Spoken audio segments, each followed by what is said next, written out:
Hello everyone. Cutlet খেতে আমরা কে না ভালোবাসি? আমরা প্রায়শই খেয়ে থাকি চিকেন কাটলেট, পনির কাটলেট আরও অন্য রকম কিছু। কিন্তু তুমি কি কখনো এঁচোড়ের কাটলেট খেয়েছো? আর এই কাটলেট কমপ্লিটলি নিরামিষ কাটলেট হওয়া সত্ত্বেও টেস্টও হবে খুবই দারুণ। কি করে জানতে চাও? তার জন্য তো গোটা ভিডিওটা দেখতে হবে। চলো শুরু করি। এবার আমি নিয়ে নিচ্ছি এঁচোড়, আলু, গোটা ধনে, জিরে আর শুকনো লঙ্কা। আমি এবার মশলাগুলোকে শুকনো খোলায় ভালো করে ভেজে নেবো। দিয়ে দিচ্ছি শুকনো লঙ্কা, গোটা ধনে আর এর মধ্যে জিরে দেবো। দিয়ে এটা সমস্তটাকে ভালো করে ভেজে নিয়ে আমি এটা ব্লেন্ড করে নেবো। স্টাফিং বানানোর সময় আমার যাতে উঠতে না হয় তাই আমি আগে থেকে এই মশলাটা বানিয়ে রেখে দিচ্ছি। এবার আমি আলুকে বয়েল করে নিয়েছি, দিয়ে দিচ্ছি এঁচোড়। এঁচোড়গুলোকে আমি বয়েল করে নিয়েছি। এবার বলে দিই কীরকম এঁচোড় নেবে। এঁচোড় নেওয়ার সময় মাঝারি দেখে এঁচোড় নেবে, কারণ একদম ছোট এঁচোড়গুলো একটু শক্ত হয়ে থাকে। আর একদম বড় এঁচোড় নিলে কী হবে, তার দানাগুলো মুখে পড়বে, ভালো লাগবে না। তো তুমি তোমার মতন করে এঁচোড় নিও, যেটা তোমার বেশি পছন্দ। তো আমি তো এরকমই নিয়েছিলাম। এবার এতে দিয়ে দিচ্ছি শুকনো লঙ্কা, স্বাদ মতো নুন, অল্প পরিমাণে হলুদ গুঁড়ো আর দিয়ে দিচ্ছি লঙ্কা গুঁড়ো।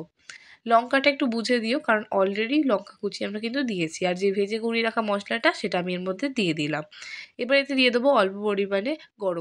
এবার আমি এর মধ্যে দিয়ে দিচ্ছি চিনেবাদাম। চিনেবাদামগুলো খাওয়ার সময় মুখে পড়লে খুবই ভালো খেতে লাগবে। এবার সম্পূর্ণটাকে হাতে করে ভালোভাবে ম্যাশ করতে হবে। বাই দ্য ওয়ে, তুমি কিন্তু কোন কাটলেট খেতে ভালোবাসো সেটা কিন্তু আমাকে জানিও। আর কোন দোকানের সেটাও জানিও। তাহলে নেক্সট টাইম আমি কাটলেট খেলে সেই দোকানের নিশ্চয়ই ট্রাই করব। আর তুমিও বাড়িতে এটা নিশ্চয়ই ট্রাই করো। আর কমেন্টে জানিও তোমার এই ভিডিওটা কেমন লাগলো। এবার দেখো আমার ম্যাশ করা হয়ে গেছে। এবার আমি স্টাফিংটাকে কড়ার মধ্যে একটুখানি নাড়াচাড়া করে নেবো। এতে কি হবে, টেস্ট আরও ভালো হয়। এবার তেল গরম হয়ে গেলে আমি স্টাফিংটাকে দিয়ে দেবো। দিয়ে 5-10 মিনিটের মতন আমি এই স্টাফিংটাকে তেলের মধ্যে একটু নাড়াচাড়া করে নেবো। আর তারপরে হয়ে গেলেই আমি নাবিয়ে দেখো শেপ দিয়ে দিয়েছি।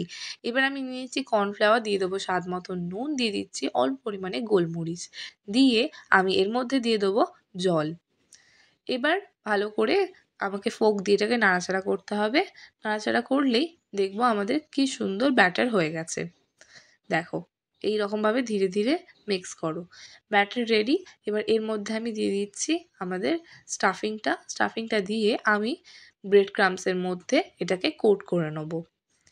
আমি এখানে সিঙ্গেল কোট করেছি, তুমি চাইলে ডাবল কোট করতেই পারো, কোনো সমস্যা নেই। এবার এটাকে ধীরে ধীরে ভালো করে এটা কোট করে নিয়েছি।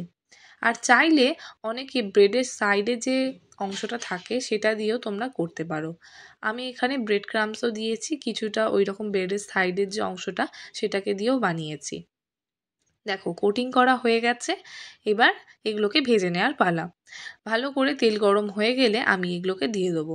দিয়ে এগুলোকে বাইরেটা ভালো করে ভেজে নেবো, কারণ ভেতরটা তো অলরেডি আমার কুক হয়েই রয়েছে।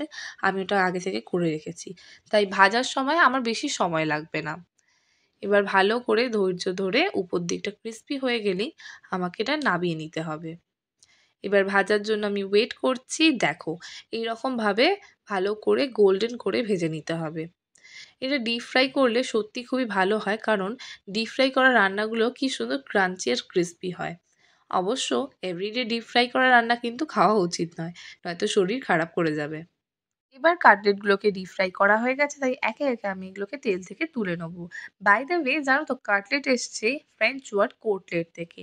আর কাটলেট যখন আমাদের ভারতে এসেছিল, মানে কলকাতায় আসে, তখন কাটলেটের মাংসের স্টাফিংয়ের সাথে সাথে আলু কিন্তু অ্যাড হয়ে যায়।